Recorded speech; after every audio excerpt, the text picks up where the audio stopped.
Untuk pertemuan hari ini saya mendapatkan amanah untuk menyampaikan sebuah pesan tentang bagaimana kita bisa menjadikan spirit Ramadan ini sebagai semangat sukses untuk memenangkan perjuangan di tengah pandemi. Sebelum kita bicara tentang sebuah semangat, mari kita membandingkan terlebih dahulu kondisi kita dengan kondisi sejenis ini di masa silam.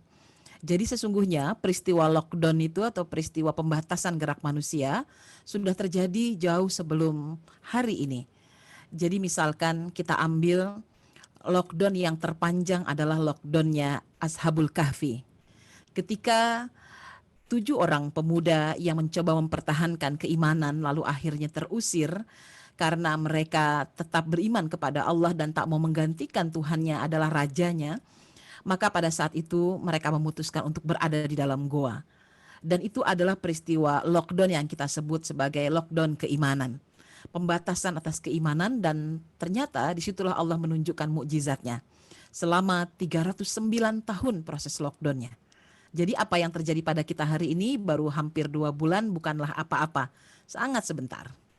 Lalu kemudian ada peristiwa lockdown yang berikutnya, yaitu peristiwa lockdownnya Nabi Yusuf alaihi salam. Ketika Nabi Yusuf di penjara, lalu sang raja bermimpi ada 7 ekor sapi yang sangat gemuk tapi dimakan oleh 7 ekor sapi yang sangat kurus. Lalu ada gandum yang sangat subur dan ada gandum yang sangat kering. Tak ada seorang pun yang bisa mentakwil mimpi sang raja kecuali Nabi Yusuf alaihissalam. Maka saat itu Nabi Yusuf mengatakan bahwa akan datang 7 tahun masa kemakmuran, di mana stok persediaan makanan itu akan sangat banyak disediakan. Tapi akan ada satu situasi di mana 7 tahun kemudian adalah 7 tahun masa paceklik. Karena itu Nabi Yusuf menyarankan kepada sang raja saat itu agar menyiapkan selama masa 7 tahun panen disisihkan. Separuh untuk dimakan, separuh lagi tetap dibiarkan dalam bentuk bulir, hanya dalam bentuk bibit. Ya, tujuannya adalah ketika 7 tahun masa paceklik itu tetap bisa ditanam. Dan prinsip kerja inilah yang akhirnya membuat Nabi Yusuf alaihissalam dijaga oleh Allah menjadi bendaharawan kerajaan. Jadi masa lockdownnya terjadi 7 tahun. Ini luar biasa gitu ya. Kalau kita sekarang nggak ada apa-apanya. 7 tahun paceklik itu sampai-sampai Nabi Yusuf mengatakan dalam takwil mimpi itu, akan datang masa di mana orang-orang akan menjual seluruh harta kekayaan mereka. Sampai-sampai tidak ada lagi yang tersisa kecuali diri mereka sendiri. Dan ketika mereka telah menyerahkan, gue udah gak bisa jualan lagi nih kecuali tinggal badan gue doang. Dikasih kerjaan apa aja deh gak apa-apa, yang penting bisa makan. Pada saat itulah kerajaan mengambil alih ya. Jadi pemerintahan saya itu mengambil alih, memberikan makan secara gratis kepada semua rakyatnya. Bahkan raja sendiri 1 hari hanya makan 1 kali. Semua itu demi rakyatnya. Dan bukan hanya berdampak kepada masyarakat yang hidup di masa itu, tapi sekaligus juga bangsa-bangsa lain yang berada di sekitarnya mendapatkan sedekah ya dari metode pengumpulan, saat itu pengumpulan benih ya yang dilakukan oleh Nabi Yusuf alaihissalam. Lihat 7 tahun. Lalu yang berikutnya kita lihat lockdown yang berikutnya adalah lockdownnya Rasulullah Shallallahu Alaihi Wasallam beserta para sahabat selama 3 tahun pemboikotan ekonomi, ya, dan itu adalah masa yang sangat berat sekali. Ketika itu orang-orang Quraisy ingin sekali membunuh Rasulullah Shallallahu Alaihi Wasallam, sehingga tidak ada cara lain kecuali Rasul pasti akan dilindungi oleh Bani Hashim maupun Bani Abdul Muthalib. Cara yang paling aman adalah boikot ekonominya. Bukan cuma boikot ekonomi, boikot pernikahan, boikot pertemuan, nggak bisa salam-salaman, nggak bisa silaturahim. Dan semua dikurung di sebuah tempat yang bernama Si'ib Abu Talib. Disitulah banyak terdengar jeritan tangis anak-anak kecil. Umi, Umi, aku lapar. Maka pada saat itu para ibu hanya bisa membujuk. Sabar nak sayang. Sebentar lagi Khadijah akan datang untuk membagikan makanan untuk kita. Disitulah harta Khadijah habis seluruhnya untuk membeli makanan bagi kaum muslimin. Meskipun mereka harus mengendap-endap bahkan membayar harga bahan makanan pokok sampai harga yang sangat mahal. Meskipun Khadijah senantiasa dibantu dari keluarganya dari kalangan Bani As'ad saat itu, Tapi Khadijah tidak menggunakan semua bantuan itu dipakai untuk dirinya sendiri. Semua dihabiskan untuk masyarakat yang berada di Si'ib Abu Talib. Sampai-sampai sahabat saat itu mengatakan, jika kami betul-betul sudah sangat lapar, kalau kami menemukan ada kulit kambing yang kering, maka kami akan merebusnya. Lalu kami memakannya. Ya, karena kulit kambing kan jadi kikil ya kalau di ini. Jadi mereka tuh sampai makan sendal, makan geriba, geriba air ya, tempat air.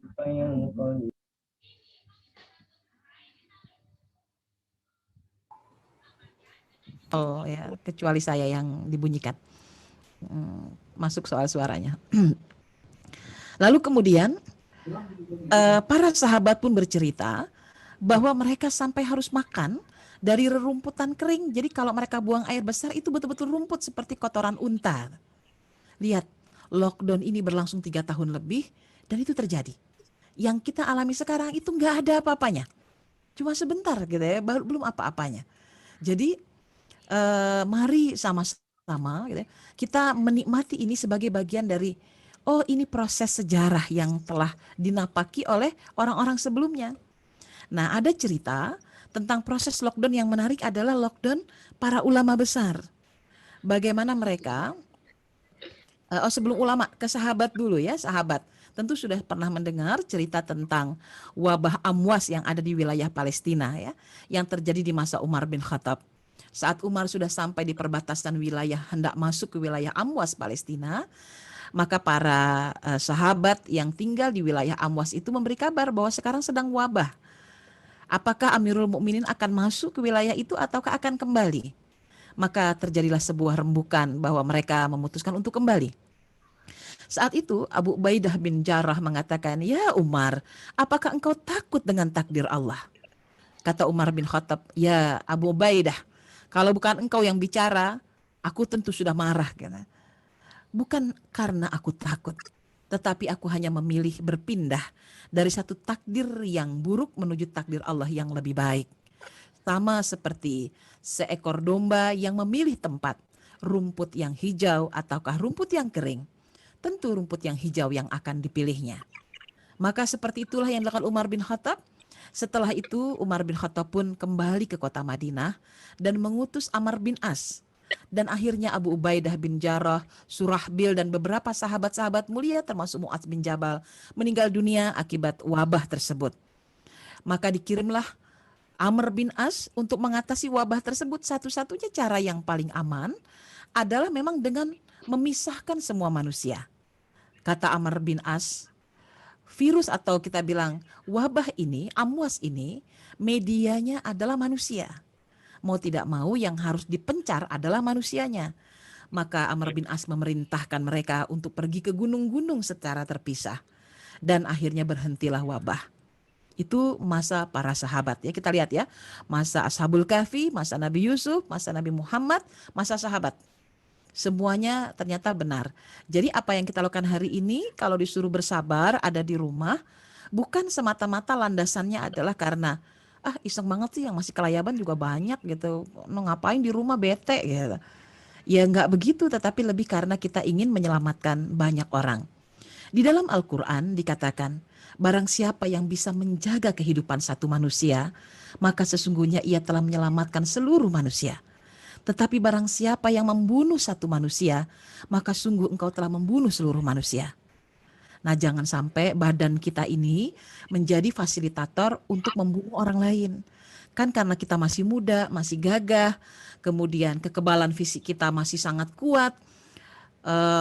Kalau kemana-mana mungkin gak gampang sakit, tetapi karena kita carrier membawa bibit COVID Corona ini, ketemu orang tua kita, ke rumah, ketemu kakek nenek kita, ketemu orang di luar diri kita.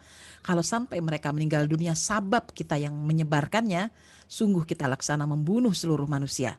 Nauzubillah min zalik. Jadi peristiwa tentang hari ini ada PSBB lah, stay at home lah, SFH, WFH, semuanya itu semata-mata demi menyelamatkan satu nyawa, yang artinya kita menyelamatkan seluruh manusia. Untuk membangun sebuah semangat spirit mengatasi kondisi pandemi hari ini, kita belajar dari para ulama besar. Sesungguhnya para ulama besar, mereka juga mengalami fase lockdown. Ya. Ini terjadi dan dialami oleh Syekh Abdul Qadir Jailani. Beliau menempuh pendidikan selama 6 tahun di negeri Baghdad. Ketika musim paceklik di negeri Baghdad, sampai-sampai beliau ketika menuntut ilmu untuk makan harus ngorek-ngorekin tempat sampah demi bertahan hidup.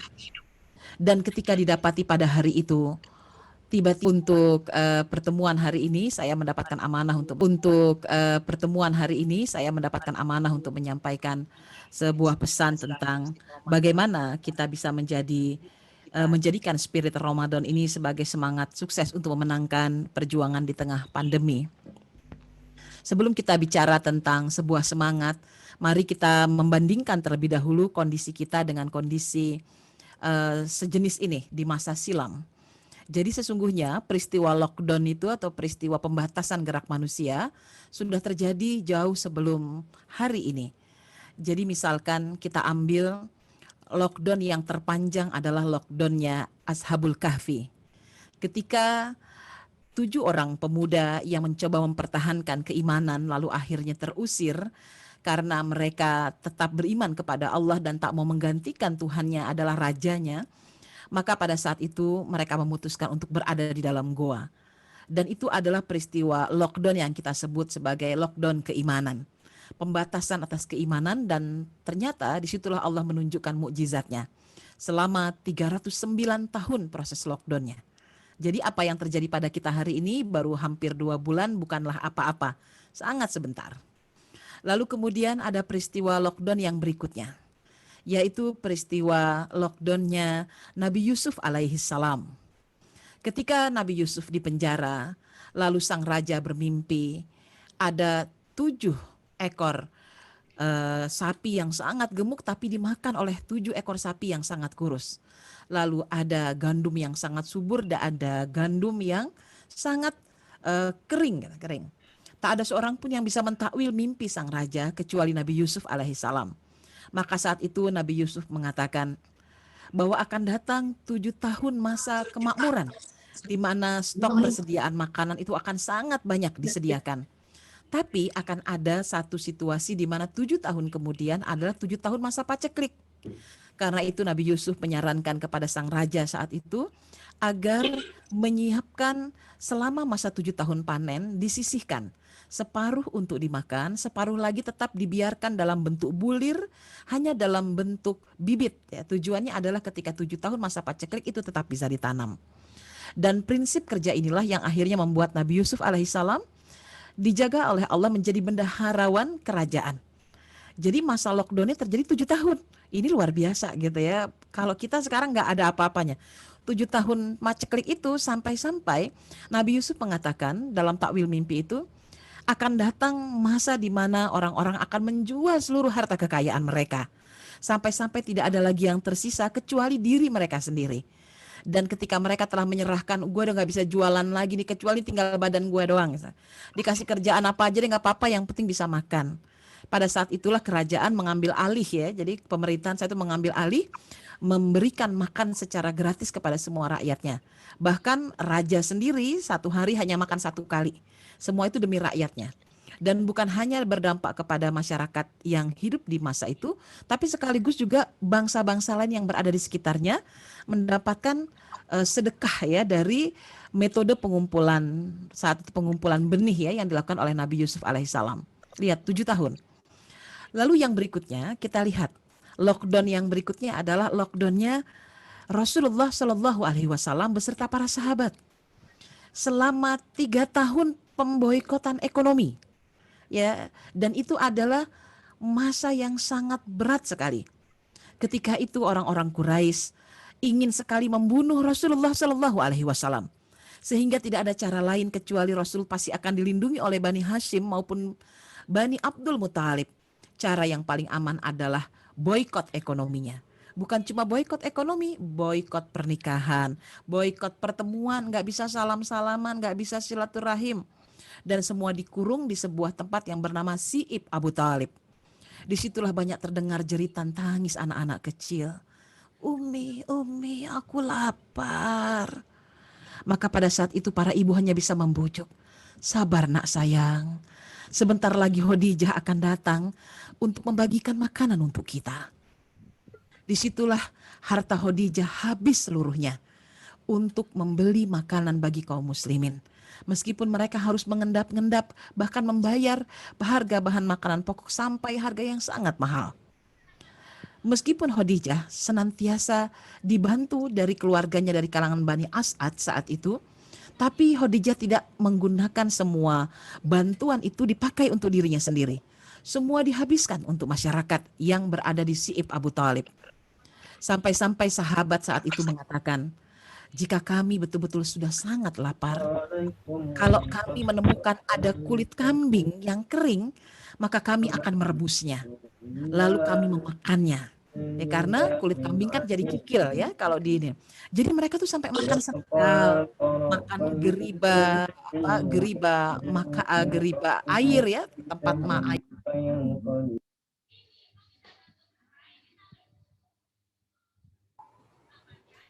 Oh ya, kecuali saya yang dibunyikan. Masuk soal suaranya.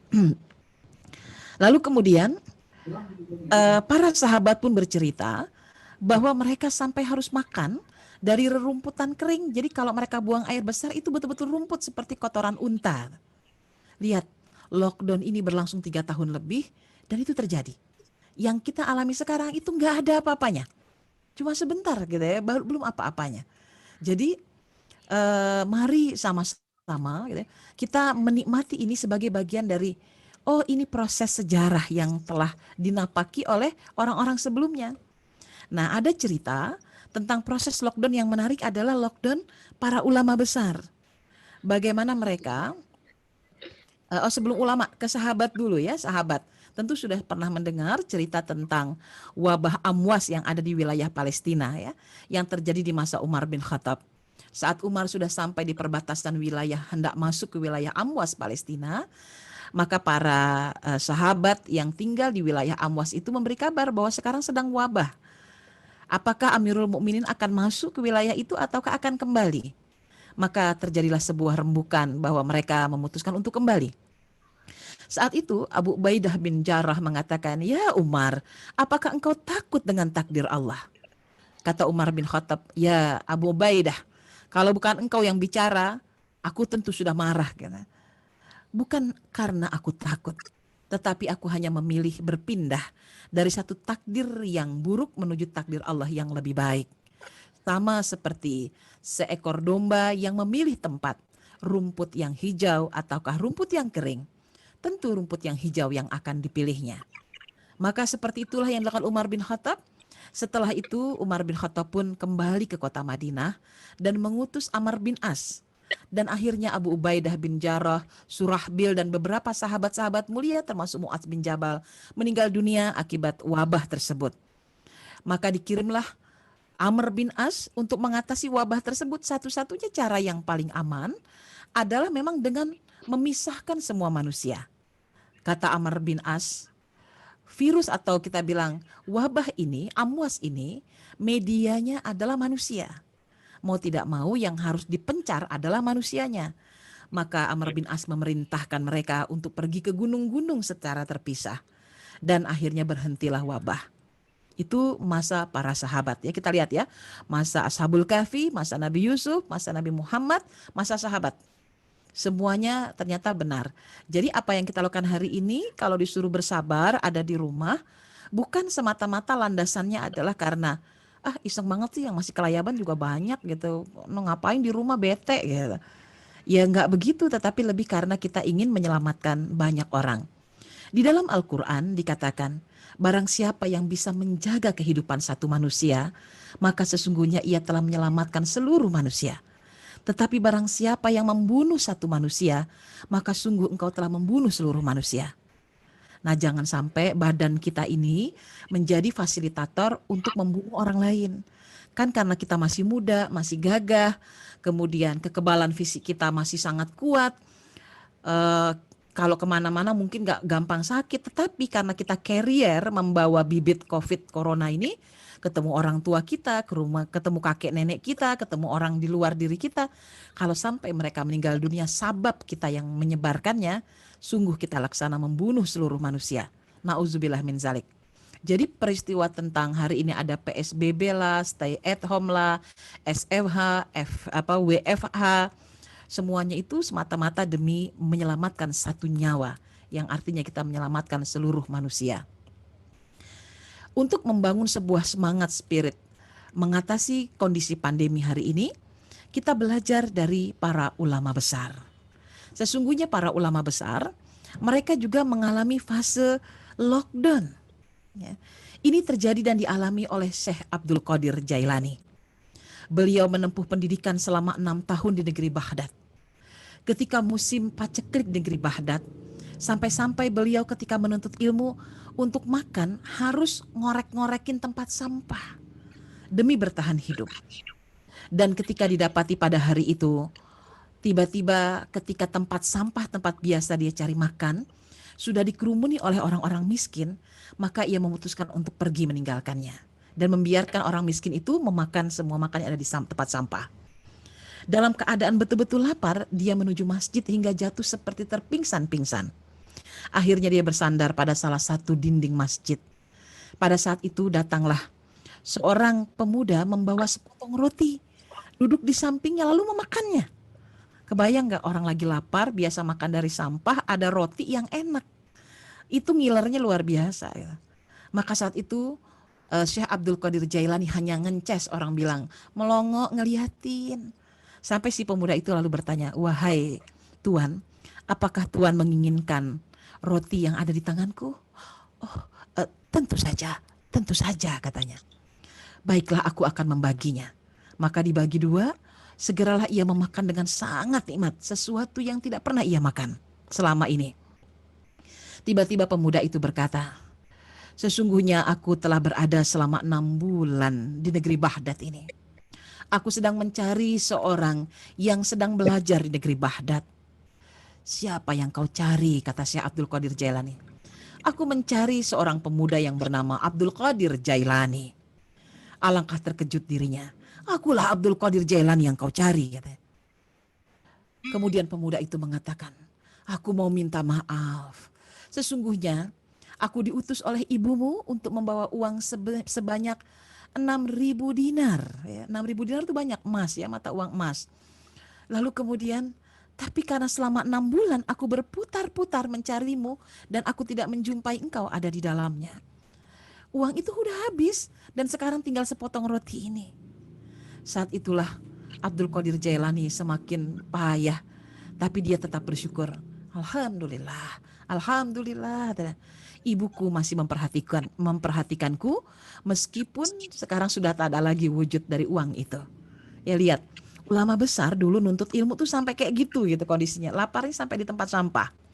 Kalau Sufyan Ats-Tsauri, ulama Sufyan Ats-Tsauri, itu dia dalam kondisi kayak semacam pandemi hari ini nih, makannya itu dia pergi ke sungai lalu cari daun-daun tuh yang tumbuh. Ya kalau kita bilang tuh kayak kalau ada daun kangkung ya kangkung, rumputan yang ada di tepian sungai. Itu kan kalau buat kita mah makanan sapi, makanan kambing ya. Itu dimakan oleh beliau. Ternyata pada saat dia biasa mengambil makanan-makanan dari situ, pepohonan itu sudah dikerubuti lagi oleh orang-orang miskin. Dan akhirnya tidak jadi makan ya. Dan itu berlangsung sampai bertahun-tahun. Jadi para ulama besar itu mereka tetap konsisten menuntut ilmu dalam kondisi payah gitu. Nah yang menarik lagi adalah bagaimana situasi pandemi, bukan pandemi, lockdown ya, dibatasi gerak itu juga terjadi kepada Imam Ibnu At-Taimiyah, kemudian Ibnul Qayyim Al-Jauziyah. Mereka di lockdown di dalam penjara karena mereka mengeluarkan fatwa tidak seperti yang diharapkan oleh pemerintah yang zalim saat itu. Mereka dihukum penjara. Mereka tidak diberi makan, bahkan kadang disakiti. Apa yang mereka alami itu ternyata adalah anugerah. Kata mereka, penjara itu lebih baik bagiku. Bahkan di dalam penjara itulah Ibnul Qayyim Al-Jauziyah melahirkan karya-karya besarnya. Imam Ibnu Taimiyah sampai ajalnya dijemput melahirkan karya-karya besar yang sampai hari ini kitab mereka masih terus dipelajari oleh kita.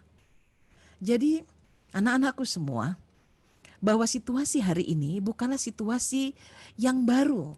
Bahkan saya kemarin dapat kabar tentang berita pandemi sejenis corona ini, kalau di masa abad-abad silam, jadi abad ketika Rasulullah Shallallahu Alaihi Wasallam belum lahir atau belum menjadi seorang rasul, taruhlah abad 4 sampai abad kelima Masehi saat itu proses lockdown seperti ini itu berlangsung selama 200 tahun dan mewafatkan atau banyak yang meninggal itu sampai ratusan juta orang. Jadi kondisi wabah itu sebetulnya adalah salah satu situasi penyeimbangan alam semesta yang Allah punya kehendak. Maka kalau orang udah banyak melakukan kezoliman, udahlah diwafat-wafatin aja.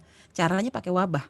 Ya bahkan Raja Justinius saat itu pun, Raja Romawi yang paling berkuasa, itu pun mereka meninggalnya disebabkan karena wabah. Ya. Nah barulah di masa Umar bin Khattab, proses penanganan wabah itu lebih profesional, makanya cuma sebentar ya, paling sekitar 2 tahun ya.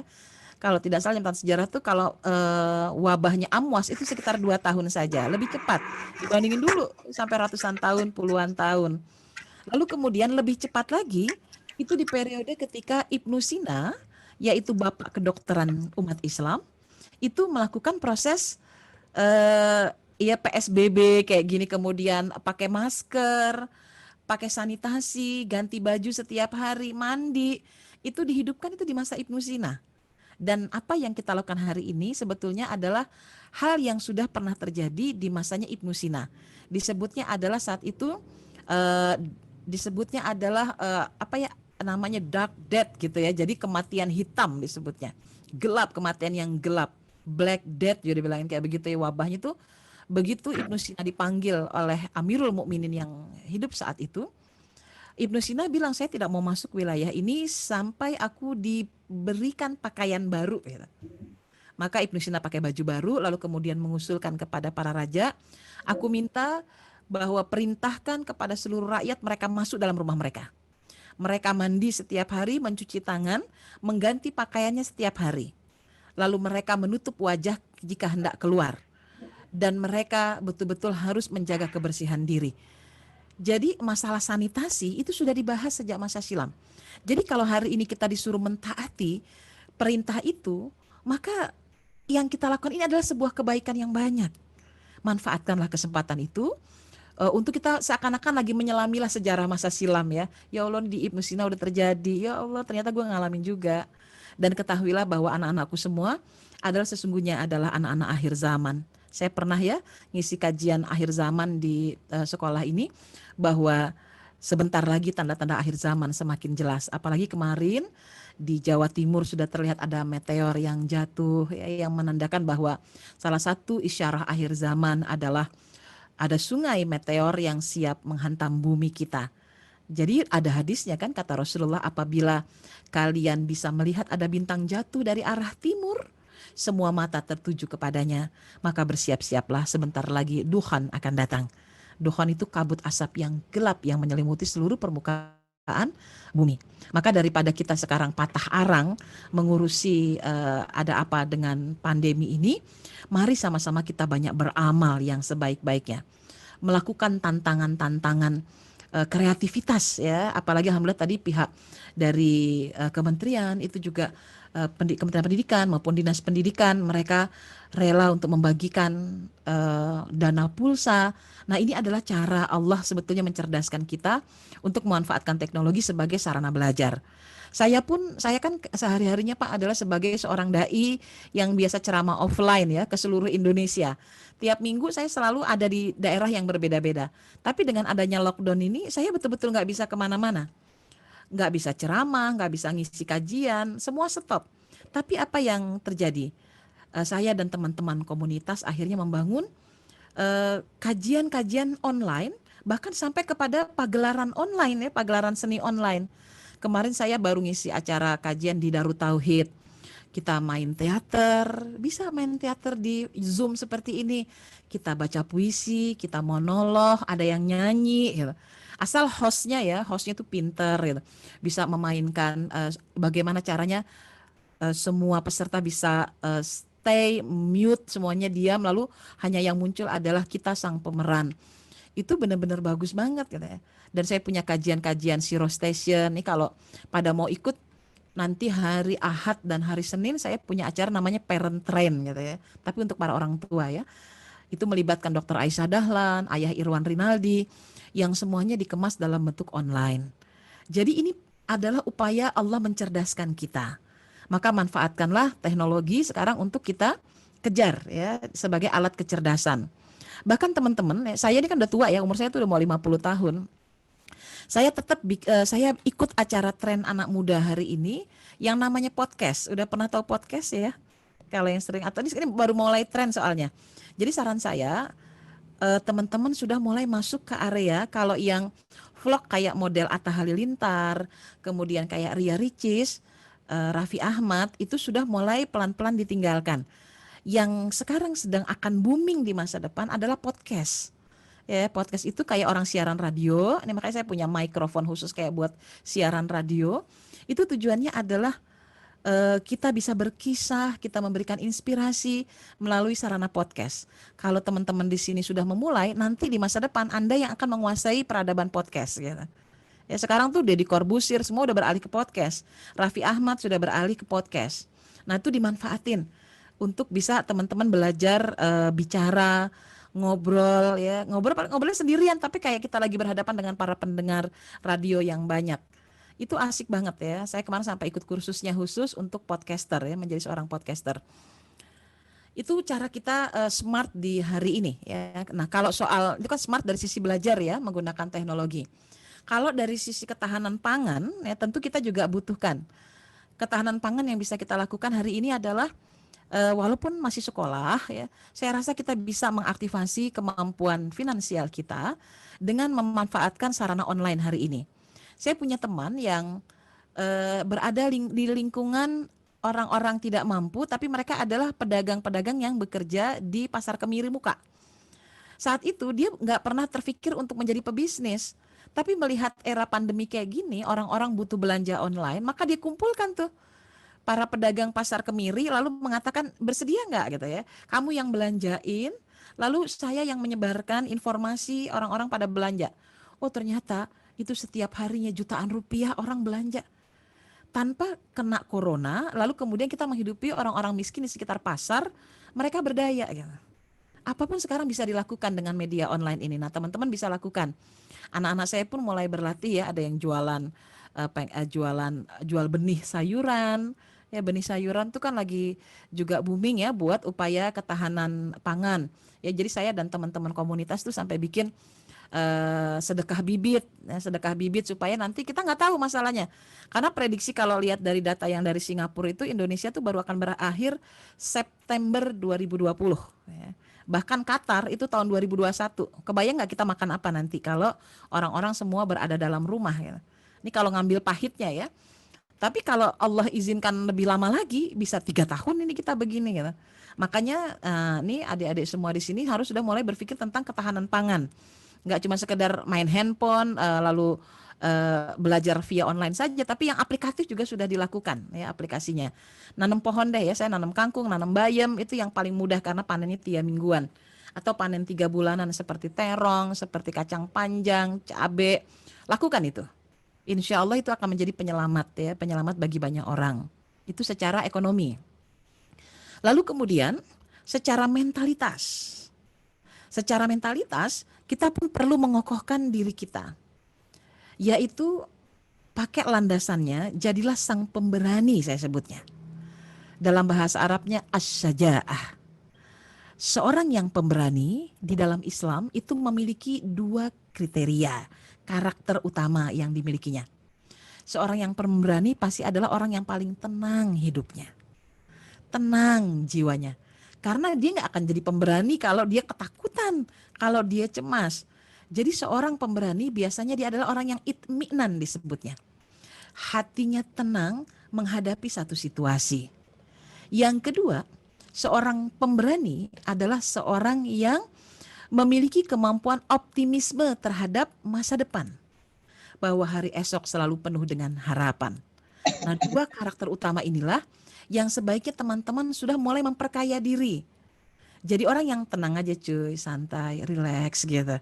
Yuk kita ya nikmatin aja deh gitu ya. Hari ini apa yang bisa kita lakukan, lakukan saja. Bantuin orang tua buat yang perempuan. Selama ini mungkin jarang di dapur, sekarang mulai belajar terlibat di dapur. Selama ini nggak ngerti teknik nyuci baju yang bersih itu kayak apa, belajar. Yang laki-laki yang nggak ngerti bagaimana keterampilan menjadi seorang calon ayah masa depan, hari ini jadi lelaki yang hebat gitu ya. Latihan jadi ayah yang bertanggung jawab. Insya Allah bekalan itu yang akan membuat kita tenang menghadapi sampai akhir masa pandemi nanti. Ketenangan ya, ketenangan. Lalu optimisme.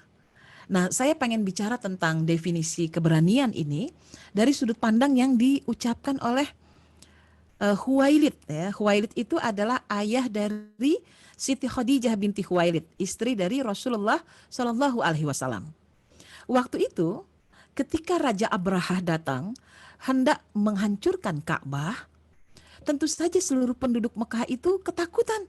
Karena mereka jumlahnya sedikit, tidak punya senjata peperangan, nggak nyiapin diri untuk berperang, tetapi Abraha sudah datang membawa 30 ekor gajah yang gedenya luar biasa. Ukurannya tuh bisa sama dengan ukuran Ka'bah itu sendiri.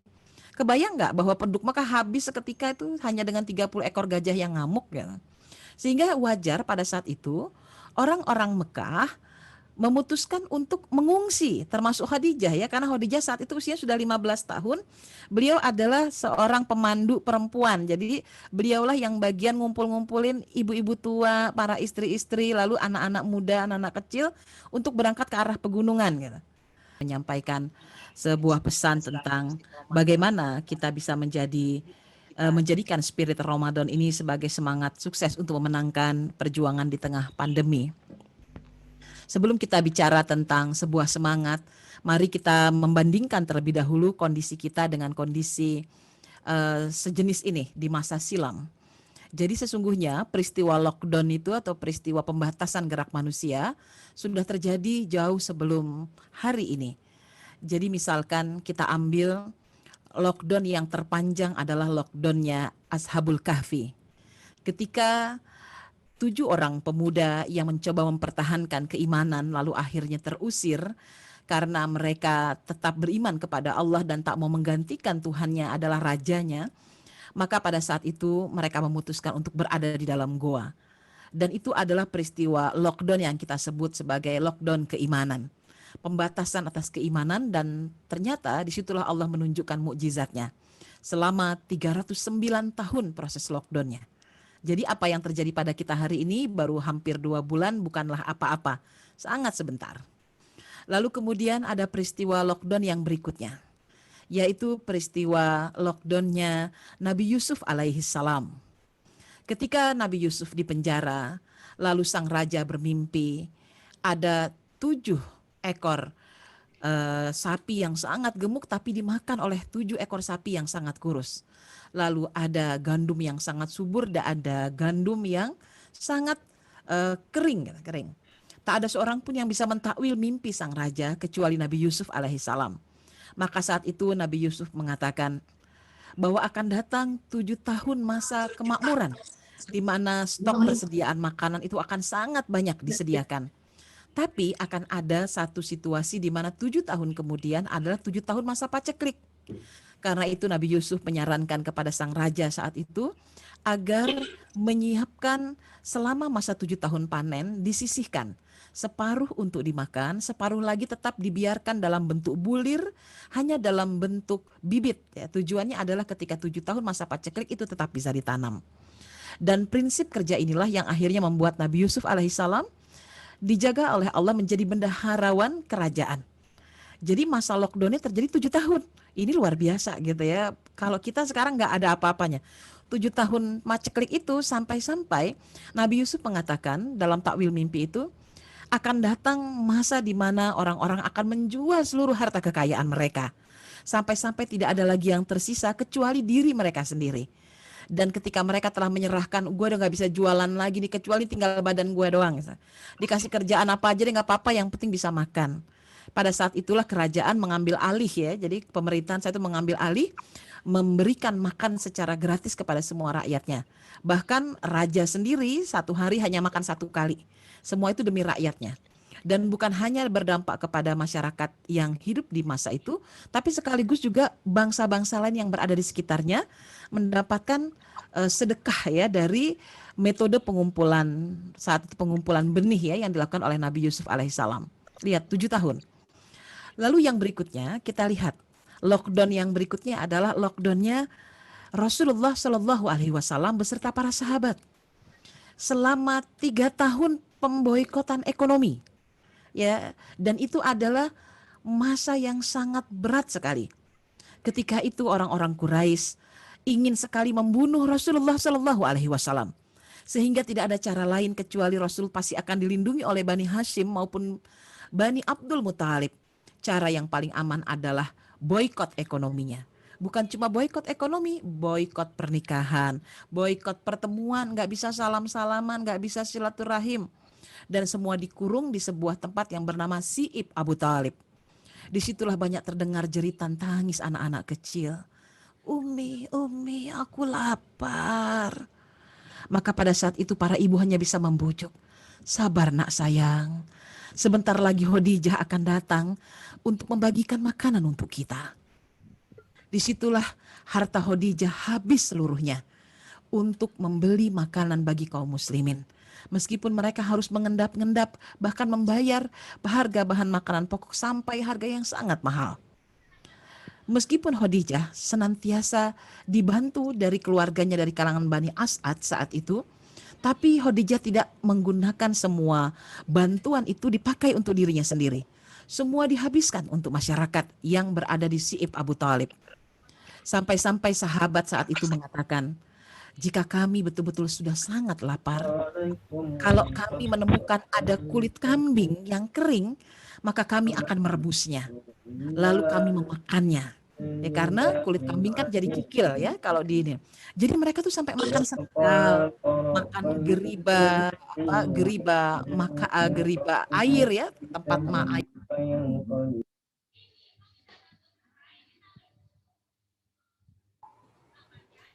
Oh ya, kecuali saya yang dibunyikan. Masuk soal suaranya. Lalu kemudian para sahabat pun bercerita bahwa mereka sampai harus makan dari rerumputan kering. Jadi kalau mereka buang air besar itu betul-betul rumput seperti kotoran unta. Lihat, lockdown ini berlangsung 3 tahun lebih dan itu terjadi. Yang kita alami sekarang itu nggak ada apa-apanya.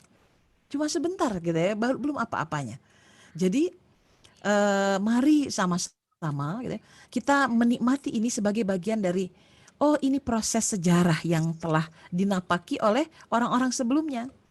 Nah, ada cerita tentang proses lockdown yang menarik adalah lockdown para ulama besar. Bagaimana mereka, sebelum ulama, ke sahabat dulu ya, sahabat. Tentu sudah pernah mendengar cerita tentang wabah amwas yang ada di wilayah Palestina ya, yang terjadi di masa Umar bin Khattab.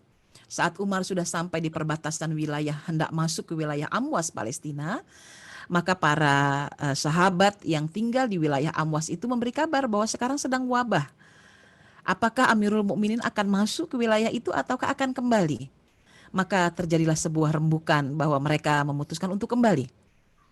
Saat itu Abu Ubaidah bin Jarrah mengatakan, "Ya Umar, apakah engkau takut dengan takdir Allah?" Kata Umar bin Khattab, "Ya Abu Ubaidah, kalau bukan engkau yang bicara, aku tentu sudah marah." Bukan karena aku takut, tetapi aku hanya memilih berpindah dari satu takdir yang buruk menuju takdir Allah yang lebih baik. Sama seperti seekor domba yang memilih tempat, rumput yang hijau ataukah rumput yang kering. Tentu rumput yang hijau yang akan dipilihnya. Maka seperti itulah yang dilakukan Umar bin Khattab. Setelah itu Umar bin Khattab pun kembali ke kota Madinah dan mengutus Amr bin As. Dan akhirnya Abu Ubaidah bin Jarrah, Surahbil dan beberapa sahabat-sahabat mulia termasuk Mu'adz bin Jabal meninggal dunia akibat wabah tersebut. Maka dikirimlah Amr bin As untuk mengatasi wabah tersebut. Satu-satunya cara yang paling aman adalah memang dengan memisahkan semua manusia. Kata Amr bin As, virus atau kita bilang wabah ini, amwas ini, medianya adalah manusia. Mau tidak mau yang harus dipencar adalah manusianya. Maka Amr bin As memerintahkan mereka untuk pergi ke gunung-gunung secara terpisah. dan akhirnya berhentilah wabah. Itu masa para sahabat ya. Kita lihat ya, masa Ashabul Kahfi, masa Nabi Yusuf, masa Nabi Muhammad, masa sahabat. Semuanya ternyata benar. Jadi apa yang kita lakukan hari ini kalau disuruh bersabar ada di rumah, bukan semata-mata landasannya adalah karena iseng banget sih yang masih kelayaban juga banyak gitu. Ngapain di rumah bete gitu. Ya nggak begitu, tetapi lebih karena kita ingin menyelamatkan banyak orang. Di dalam Al-Quran dikatakan, barang siapa yang bisa menjaga kehidupan satu manusia, maka sesungguhnya ia telah menyelamatkan seluruh manusia. Tetapi barang siapa yang membunuh satu manusia, maka sungguh engkau telah membunuh seluruh manusia. Nah, jangan sampai badan kita ini menjadi fasilitator untuk membunuh orang lain. Kan karena kita masih muda, masih gagah, kemudian kekebalan fisik kita masih sangat kuat. eh, Kalau kemana-mana mungkin gak gampang sakit, tetapi karena kita carrier membawa bibit COVID Corona ini, ketemu orang tua kita, ke rumah, ketemu kakek nenek kita, ketemu orang di luar diri kita. Kalau sampai mereka meninggal dunia, sabab kita yang menyebarkannya, sungguh kita laksana membunuh seluruh manusia. Nauzubillah min zalik. Jadi peristiwa tentang hari ini ada PSBB lah, stay at home lah, SFH, WFH, semuanya itu semata-mata demi menyelamatkan satu nyawa, yang artinya kita menyelamatkan seluruh manusia. Untuk membangun sebuah semangat spirit mengatasi kondisi pandemi hari ini, kita belajar dari para ulama besar. Sesungguhnya para ulama besar, mereka juga mengalami fase lockdown. Ya. Ini terjadi dan dialami oleh Syekh Abdul Qadir Jailani. Beliau menempuh pendidikan selama 6 tahun di negeri Baghdad. Ketika musim paceklik di negeri Baghdad, sampai-sampai beliau ketika menuntut ilmu untuk makan harus ngorek-ngorekin tempat sampah demi bertahan hidup. Dan ketika didapati pada hari itu, tiba-tiba ketika tempat sampah, tempat biasa dia cari makan, sudah dikerumuni oleh orang-orang miskin, maka ia memutuskan untuk pergi meninggalkannya dan membiarkan orang miskin itu memakan semua makanan yang ada di tempat sampah. Dalam keadaan betul-betul lapar, dia menuju masjid hingga jatuh seperti terpingsan-pingsan. Akhirnya dia bersandar pada salah satu dinding masjid. Pada saat itu datanglah seorang pemuda membawa sepotong roti, duduk di sampingnya lalu memakannya. Kebayang gak orang lagi lapar, biasa makan dari sampah, ada roti yang enak. Itu ngilernya luar biasa ya. Maka saat itu Syekh Abdul Qadir Jailani hanya ngences, orang bilang, melongo ngeliatin. Sampai si pemuda itu lalu bertanya, wahai Tuan, apakah Tuan menginginkan roti yang ada di tanganku? Oh, tentu saja katanya. Baiklah, aku akan membaginya. Maka dibagi dua, segeralah ia memakan dengan sangat nikmat sesuatu yang tidak pernah ia makan selama ini. Tiba-tiba pemuda itu berkata, sesungguhnya aku telah berada selama 6 bulan di negeri Baghdad ini. Aku sedang mencari seorang yang sedang belajar di negeri Baghdad. Siapa yang kau cari? Kata Syekh Abdul Qadir Jailani. Aku mencari seorang pemuda yang bernama Abdul Qadir Jailani. Alangkah terkejut dirinya. Akulah Abdul Qadir Jailani yang kau cari, katanya. Kemudian pemuda itu mengatakan, aku mau minta maaf. Sesungguhnya aku diutus oleh ibumu untuk membawa uang sebanyak 6.000 dinar. Ya, 6.000 dinar itu banyak emas ya, mata uang emas. Lalu kemudian, tapi karena selama 6 bulan aku berputar-putar mencarimu dan aku tidak menjumpai engkau ada di dalamnya. Uang itu udah habis dan sekarang tinggal sepotong roti ini. Saat itulah Abdul Qadir Jailani semakin payah, tapi dia tetap bersyukur. Alhamdulillah, alhamdulillah. Ibuku masih memperhatikanku meskipun sekarang sudah tak ada lagi wujud dari uang itu.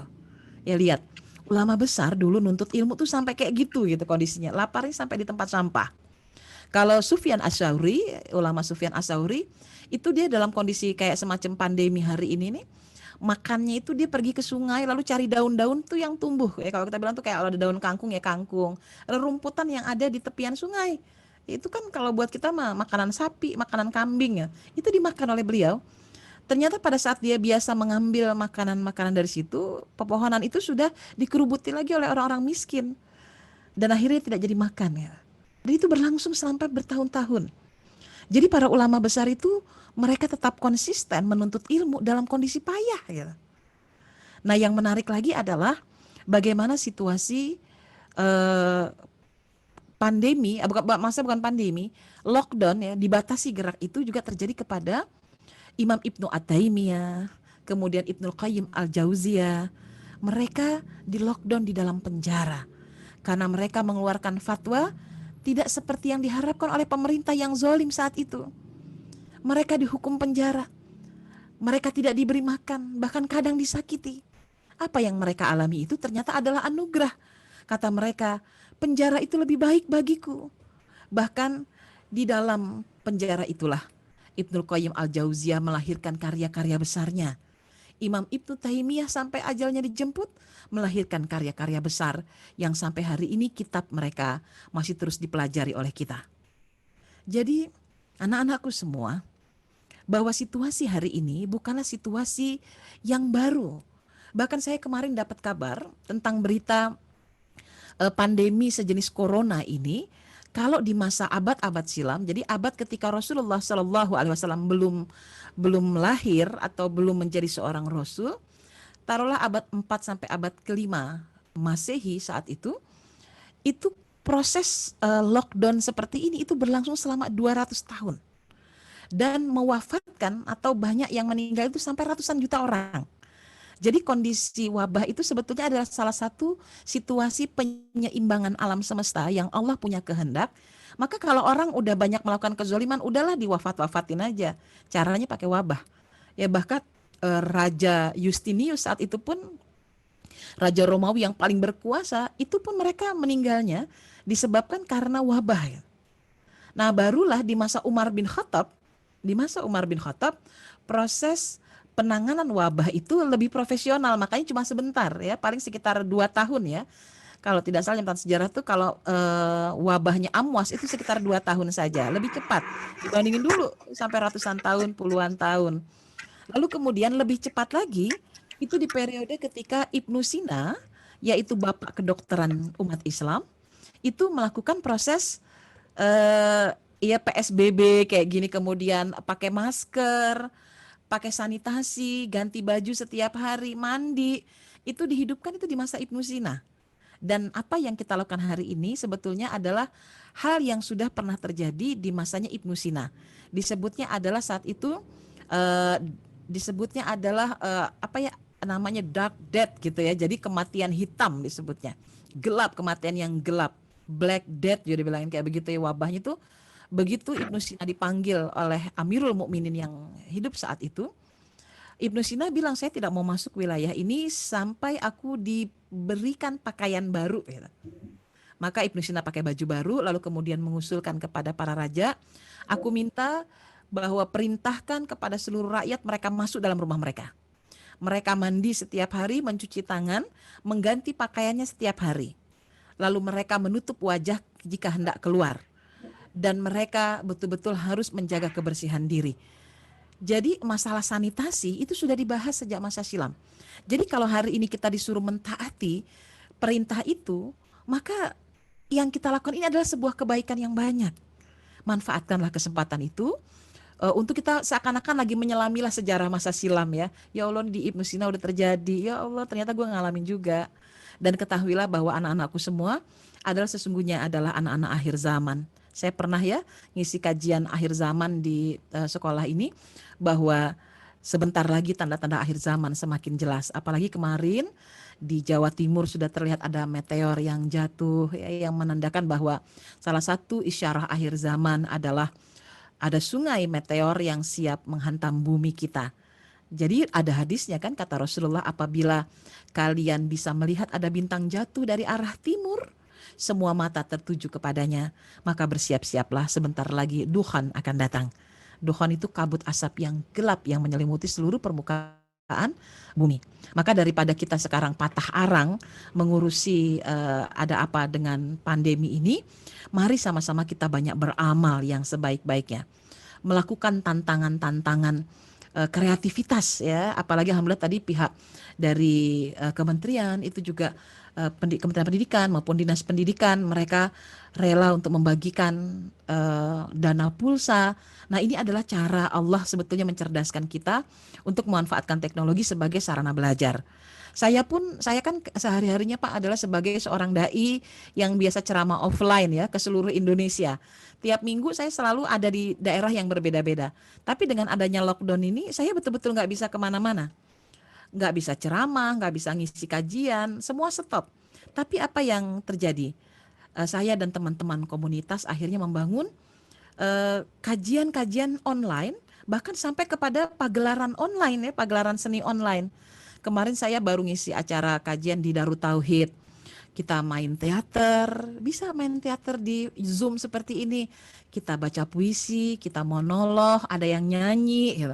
Asal hostnya tuh pinter gitu. Bisa memainkan bagaimana caranya semua peserta bisa stay mute, semuanya diam, lalu hanya yang muncul adalah kita sang pemeran. Itu benar-benar bagus banget gitu ya. Dan saya punya kajian-kajian Zero Station nih, kalau pada mau ikut nanti hari Ahad dan hari Senin saya punya acara namanya Parent Train gitu ya. Tapi untuk para orang tua ya. Itu melibatkan Dr. Aisyah Dahlan, Ayah Irwan Rinaldi, yang semuanya dikemas dalam bentuk online. Jadi ini adalah upaya Allah mencerdaskan kita. Maka manfaatkanlah teknologi sekarang untuk kita kejar ya sebagai alat kecerdasan. Bahkan teman-teman, saya ini kan udah tua ya, umur saya tuh udah mau 50 tahun. Saya ikut acara tren anak muda hari ini yang namanya podcast. Udah pernah tahu podcast ya? Kalau yang sering, atau ini baru mulai tren soalnya. Jadi saran saya, teman-teman sudah mulai masuk ke area kalau yang vlog kayak model Atta Halilintar, kemudian kayak Ria Ricis, Raffi Ahmad, itu sudah mulai pelan-pelan ditinggalkan. Yang sekarang sedang akan booming di masa depan adalah podcast. Ya, podcast itu kayak orang siaran radio. Ini makanya saya punya mikrofon khusus kayak buat siaran radio. Itu tujuannya adalah kita bisa berkisah, kita memberikan inspirasi melalui sarana podcast. Kalau teman-teman di sini sudah memulai, nanti di masa depan Anda yang akan menguasai peradaban podcast gitu. Ya, sekarang tuh Deddy Corbuzier semua udah beralih ke podcast. Raffi Ahmad sudah beralih ke podcast.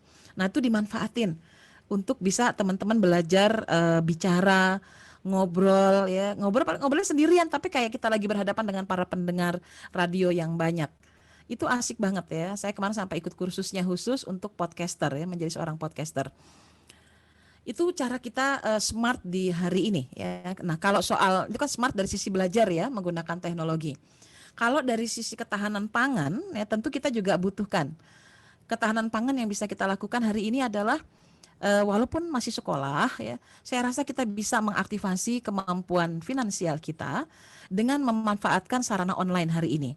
Saya punya teman yang berada di lingkungan orang-orang tidak mampu, tapi mereka adalah pedagang-pedagang yang bekerja di pasar kemiri muka.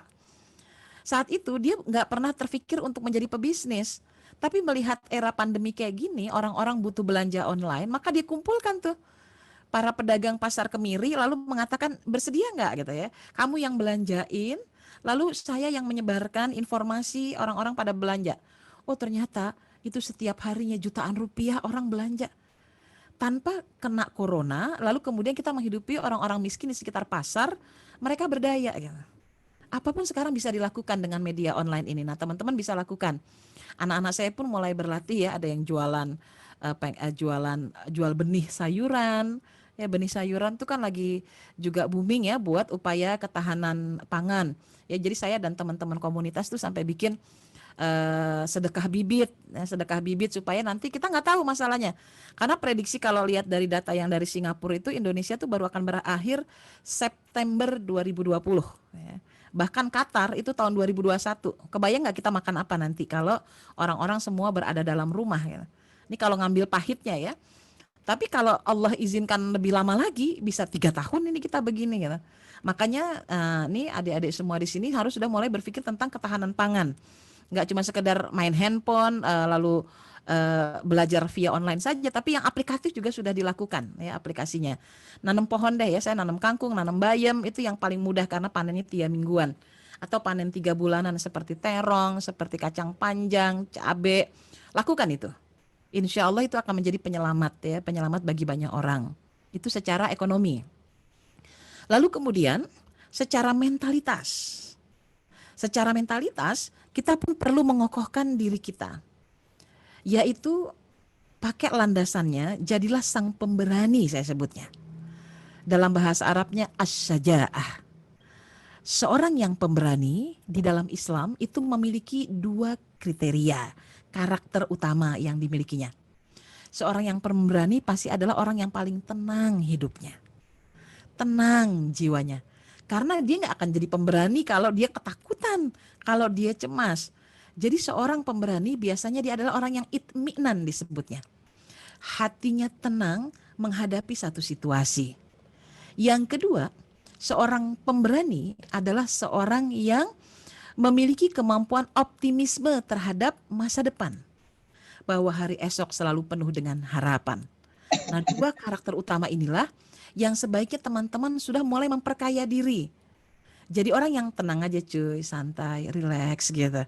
Yuk kita ya nikmatin aja deh gitu ya. Hari ini apa yang bisa kita lakukan saja. Bantuin orang tua buat yang perempuan. Selama ini mungkin jarang di dapur, sekarang mulai belajar terlibat di dapur. Selama ini nggak ngerti teknik nyuci baju yang bersih itu kayak apa, belajar. Yang laki-laki yang nggak ngerti bagaimana keterampilan menjadi seorang calon ayah masa depan, hari ini jadi lelaki yang hebat gitu ya. Latihan jadi ayah yang bertanggung jawab. Insya Allah bekalan itu yang akan membuat kita tenang menghadapi sampai akhir masa pandemi nanti. Ketenangan ya, ketenangan. Lalu optimisme. Nah, saya pengen bicara tentang definisi keberanian ini dari sudut pandang yang diucapkan oleh Khuwailid ya. Khuwailid itu adalah ayah dari Siti Khadijah binti Khuwailid, istri dari Rasulullah Shallallahu alaihi wasallam. Waktu itu ketika Raja Abrahah datang hendak menghancurkan Ka'bah, tentu saja seluruh penduduk Mekah itu ketakutan. Karena mereka jumlahnya sedikit, tidak punya senjata peperangan, nggak nyiapin diri untuk berperang. Tetapi Abraha sudah datang membawa 30 ekor gajah yang gedenya luar biasa. Ukurannya tuh bisa sama dengan ukuran Ka'bah itu sendiri. Kebayang nggak bahwa penduduk Mekah habis seketika itu hanya dengan 30 ekor gajah yang ngamuk ya. Sehingga wajar pada saat itu orang-orang Mekah memutuskan untuk mengungsi, termasuk Khadijah ya, karena Khadijah saat itu usia sudah 15 tahun. Beliau adalah seorang pemandu perempuan. Jadi beliaulah yang bagian ngumpul-ngumpulin ibu-ibu tua, para istri-istri, lalu anak-anak muda, anak-anak kecil untuk berangkat ke arah pegunungan gitu. Tiba ketika tempat sampah, tempat biasa dia cari makan, sudah dikerumuni oleh orang-orang miskin, maka ia memutuskan untuk pergi meninggalkannya dan membiarkan orang miskin itu memakan semua makan yang ada di tempat sampah. Dalam keadaan betul-betul lapar, dia menuju masjid hingga jatuh seperti terpingsan-pingsan. Akhirnya dia bersandar pada salah satu dinding masjid. Pada saat itu datanglah seorang pemuda membawa sepotong roti, duduk di sampingnya lalu memakannya. Kebayang gak orang lagi lapar, biasa makan dari sampah, ada roti yang enak. Itu ngilernya luar biasa ya. Maka saat itu Syekh Abdul Qadir Jailani hanya ngences, orang bilang, melongo ngeliatin. Sampai si pemuda itu lalu bertanya, wahai Tuan, apakah Tuan menginginkan roti yang ada di tanganku? Oh, tentu saja katanya. Baiklah, aku akan membaginya. Maka dibagi 2, segeralah ia memakan dengan sangat nikmat sesuatu yang tidak pernah ia makan selama ini. Tiba-tiba pemuda itu berkata, sesungguhnya aku telah berada selama 6 bulan di negeri Baghdad ini. Aku sedang mencari seorang yang sedang belajar di negeri Baghdad. Siapa yang kau cari? Kata Syekh Abdul Qadir Jailani. Aku mencari seorang pemuda yang bernama Abdul Qadir Jailani. Alangkah terkejut dirinya. Akulah Abdul Qadir Jailani yang kau cari. Katanya. Kemudian pemuda itu mengatakan, aku mau minta maaf. Sesungguhnya aku diutus oleh ibumu untuk membawa uang sebanyak 6.000 dinar ya. 6.000 dinar itu banyak emas ya, mata uang emas. Lalu kemudian, tapi karena selama 6 bulan aku berputar-putar mencarimu dan aku tidak menjumpai engkau ada di dalamnya. Uang itu udah habis dan sekarang tinggal sepotong roti ini.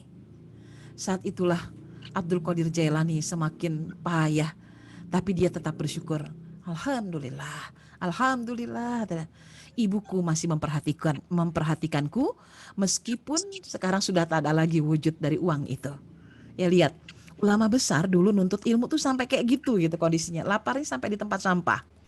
Kalau Sufyan Ats-Tsauri, ulama Sufyan Ats-Tsauri, itu dia dalam kondisi kayak semacam pandemi hari ini nih, makannya itu dia pergi ke sungai lalu cari daun-daun tuh yang tumbuh. Ya kalau kita bilang tuh kayak kalau ada daun kangkung ya kangkung, rumputan yang ada di tepian sungai.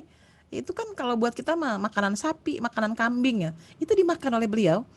Ternyata pada saat dia biasa mengambil makanan-makanan dari situ, pepohonan itu sudah dikerubuti lagi oleh orang-orang miskin dan akhirnya tidak jadi makan ya.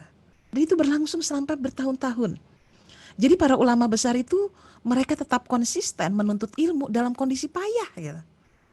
Nah, yang menarik lagi adalah bagaimana situasi eh, pandemi, bukan pandemi, lockdown ya, dibatasi gerak itu juga terjadi kepada Imam Ibnu At-Taimiyah, kemudian Ibnu Qayyim Al-Jauziyah.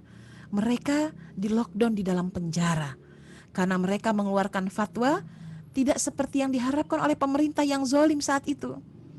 Mereka dihukum penjara, mereka tidak diberi makan, bahkan kadang disakiti. Apa yang mereka alami itu ternyata adalah anugerah. Kata mereka, penjara itu lebih baik bagiku. Bahkan di dalam penjara itulah Ibnu Qayyim Al-Jauziyah melahirkan karya-karya besarnya. Imam Ibnu Taimiyah sampai ajalnya dijemput melahirkan karya-karya besar yang sampai hari ini kitab mereka masih terus dipelajari oleh kita. Jadi anak-anakku semua, bahwa situasi hari ini bukanlah situasi yang baru. Bahkan saya kemarin dapat kabar tentang berita pandemi sejenis corona ini. Kalau di masa abad-abad silam, jadi abad ketika Rasulullah Shallallahu Alaihi Wasallam belum lahir atau belum menjadi seorang rasul, taruhlah abad 4 sampai abad kelima Masehi saat itu proses lockdown seperti ini itu berlangsung selama 200 tahun dan mewafatkan atau banyak yang meninggal itu sampai ratusan juta orang. Jadi kondisi wabah itu sebetulnya adalah salah satu situasi penyeimbangan alam semesta yang Allah punya kehendak. Maka kalau orang udah banyak melakukan kezoliman, udahlah diwafat-wafatin aja. Caranya pakai wabah. Ya bahkan Raja Justinius saat itu pun, Raja Romawi yang paling berkuasa, itu pun mereka meninggalnya disebabkan karena wabah. Nah barulah di masa Umar bin Khattab, proses penanganan wabah itu lebih profesional, makanya cuma sebentar ya, paling sekitar 2 tahun ya. Kalau tidak salah catatan sejarah tuh kalau wabahnya Amwas itu sekitar 2 tahun saja, lebih cepat dibandingin dulu sampai ratusan tahun, puluhan tahun. Lalu kemudian lebih cepat lagi itu di periode ketika Ibnu Sina, yaitu bapak kedokteran umat Islam, itu melakukan proses ya PSBB kayak gini, kemudian pakai masker, pakai sanitasi, ganti baju setiap hari, mandi, itu dihidupkan itu di masa Ibnu Sina. Dan apa yang kita lakukan hari ini sebetulnya adalah hal yang sudah pernah terjadi di masanya Ibnu Sina. Disebutnya adalah saat itu disebutnya adalah apa ya namanya, dark death gitu ya. Jadi kematian hitam disebutnya. Gelap, kematian yang gelap. Black death juga dibilangin kayak begitu ya, wabahnya tuh. Begitu Ibnu Sina dipanggil oleh Amirul Mukminin yang hidup saat itu, Ibnu Sina bilang, saya tidak mau masuk wilayah ini sampai aku diberikan pakaian baru. Maka Ibnu Sina pakai baju baru, lalu kemudian mengusulkan kepada para raja, aku minta bahwa perintahkan kepada seluruh rakyat mereka masuk dalam rumah mereka. Mereka mandi setiap hari, mencuci tangan, mengganti pakaiannya setiap hari. Lalu mereka menutup wajah jika hendak keluar. Dan mereka betul-betul harus menjaga kebersihan diri. Jadi masalah sanitasi itu sudah dibahas sejak masa silam. Jadi kalau hari ini kita disuruh mentaati perintah itu, maka yang kita lakukan ini adalah sebuah kebaikan yang banyak. Manfaatkanlah kesempatan itu untuk kita seakan-akan lagi menyelamilah sejarah masa silam ya. Ya Allah, di Ibnu Sina udah terjadi. Ya Allah, ternyata gue ngalamin juga. Dan ketahuilah bahwa anak-anakku semua sesungguhnya adalah anak-anak akhir zaman. Saya pernah ya ngisi kajian akhir zaman di sekolah ini, bahwa sebentar lagi tanda-tanda akhir zaman semakin jelas. Apalagi kemarin di Jawa Timur sudah terlihat ada meteor yang jatuh ya, yang menandakan bahwa salah satu isyarah akhir zaman adalah ada sungai meteor yang siap menghantam bumi kita. Jadi ada hadisnya kan, kata Rasulullah, apabila kalian bisa melihat ada bintang jatuh dari arah timur, semua mata tertuju kepadanya, maka bersiap-siaplah, sebentar lagi duhan akan datang. Duhan itu kabut asap yang gelap yang menyelimuti seluruh permukaan bumi. Maka daripada kita sekarang patah arang mengurusi ada apa dengan pandemi ini, mari sama-sama kita banyak beramal yang sebaik-baiknya, melakukan tantangan-tantangan kreativitas ya, apalagi alhamdulillah tadi pihak dari kementerian itu juga Kementerian Pendidikan maupun Dinas Pendidikan, mereka rela untuk membagikan dana pulsa. Nah, ini adalah cara Allah sebetulnya mencerdaskan kita untuk memanfaatkan teknologi sebagai sarana belajar. Saya kan sehari-harinya Pak adalah sebagai seorang dai yang biasa ceramah offline ya ke seluruh Indonesia. Tiap minggu saya selalu ada di daerah yang berbeda-beda. Tapi dengan adanya lockdown ini, saya betul-betul nggak bisa kemana-mana. Nggak bisa ceramah, nggak bisa ngisi kajian, semua stop. Tapi apa yang terjadi? Saya dan teman-teman komunitas akhirnya membangun kajian-kajian online, bahkan sampai kepada pagelaran online ya, pagelaran seni online. Kemarin saya baru ngisi acara kajian di Darut Tauhid. Kita main teater, bisa main teater di Zoom seperti ini. Kita baca puisi, kita monolog, ada yang nyanyi gitu. Asal hostnya tuh pinter gitu. Bisa memainkan bagaimana caranya semua peserta bisa stay mute, semuanya diam, lalu hanya yang muncul adalah kita sang pemeran. Itu benar-benar bagus banget gitu ya. Dan saya punya kajian-kajian Zero Station nih, kalau pada mau ikut nanti hari Ahad dan hari Senin saya punya acara namanya Parent Train gitu ya. Tapi untuk para orang tua ya. Itu melibatkan Dr. Aisyah Dahlan, Ayah Irwan Rinaldi, yang semuanya dikemas dalam bentuk online. Jadi ini adalah upaya Allah mencerdaskan kita. Maka manfaatkanlah teknologi sekarang untuk kita kejar ya sebagai alat kecerdasan. Bahkan teman-teman, saya ini kan udah tua ya, umur saya tuh udah mau 50 tahun. Saya ikut acara tren anak muda hari ini yang namanya podcast. Udah pernah tahu podcast ya? Kalau yang sering, atau ini baru mulai tren soalnya. Jadi saran saya, teman-teman sudah mulai masuk ke area kalau yang vlog kayak model Atta Halilintar, kemudian kayak Ria Ricis, Raffi Ahmad, itu sudah mulai pelan-pelan ditinggalkan. Yang sekarang sedang akan booming di masa depan adalah podcast. Ya, podcast itu kayak orang siaran radio. Ini makanya saya punya mikrofon khusus kayak buat siaran radio. Itu tujuannya adalah kita bisa berkisah, kita memberikan inspirasi melalui sarana podcast. Kalau teman-teman di sini sudah memulai, nanti di masa depan Anda yang akan menguasai peradaban podcast gitu. Ya, sekarang tuh Deddy Corbuzier semua udah beralih ke podcast. Raffi Ahmad sudah beralih ke podcast. Nah, itu dimanfaatin untuk bisa teman-teman belajar bicara, ngobrol ya, ngobrolnya sendirian tapi kayak kita lagi berhadapan dengan para pendengar radio yang banyak. Itu asik banget ya. Saya kemarin sampai ikut kursusnya khusus untuk podcaster ya, menjadi seorang podcaster. Itu cara kita smart di hari ini ya. Nah, kalau soal itu kan smart dari sisi belajar ya, menggunakan teknologi. Kalau dari sisi ketahanan pangan ya, tentu kita juga butuhkan.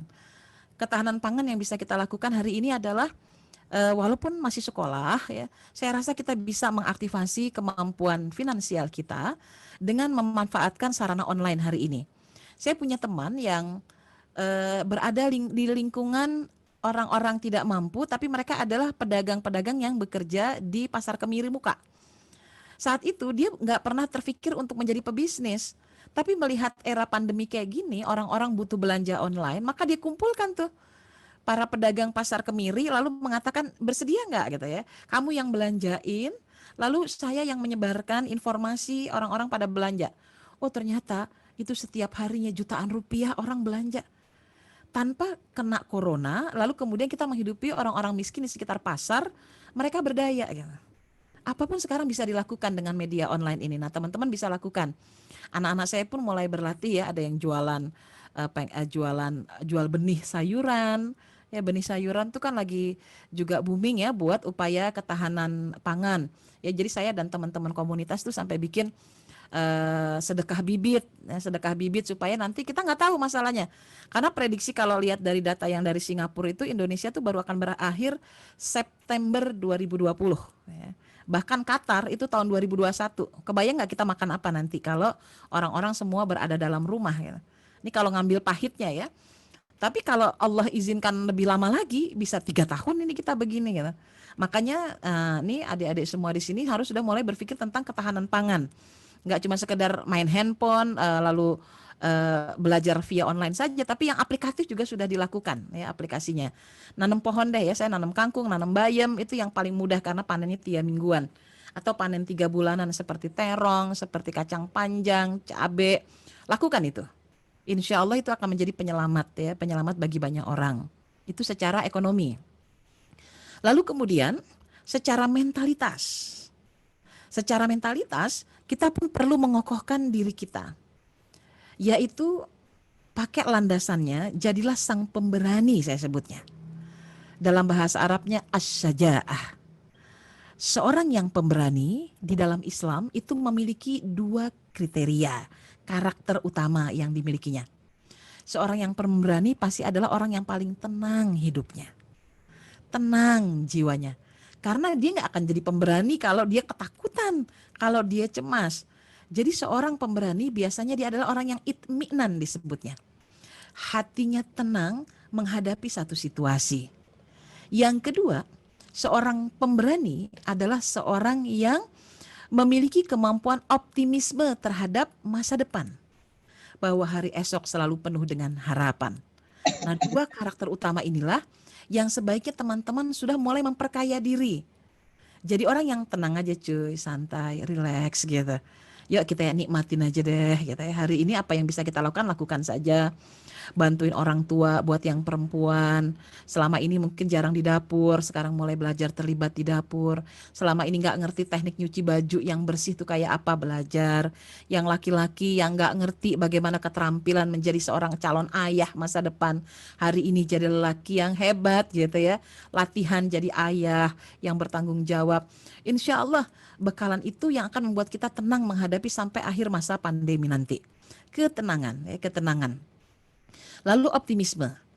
Nah, saya pengen bicara tentang definisi keberanian ini dari sudut pandang yang diucapkan oleh Khuwailid ya. Khuwailid itu adalah ayah dari Siti Khadijah binti Khuwailid, istri dari Rasulullah Shallallahu alaihi wasallam. Waktu itu, ketika Raja Abrahah datang hendak menghancurkan Ka'bah, tentu saja seluruh penduduk Mekah itu ketakutan. Karena mereka jumlahnya sedikit, tidak punya senjata peperangan, nggak nyiapin diri untuk berperang, tetapi Abraha sudah datang membawa 30 ekor gajah yang gedenya luar biasa. Ukurannya tuh bisa sama dengan ukuran Ka'bah itu sendiri. Kebayang nggak bahwa penduduk Mekah habis seketika itu hanya dengan 30 ekor gajah yang ngamuk ya. Sehingga wajar pada saat itu orang-orang Mekah memutuskan untuk mengungsi termasuk Khadijah ya, karena Khadijah saat itu usia sudah 15 tahun. Beliau adalah seorang pemandu perempuan. Jadi beliaulah yang bagian ngumpul-ngumpulin ibu-ibu tua, para istri-istri, lalu anak-anak muda, anak-anak kecil untuk berangkat ke arah pegunungan gitu.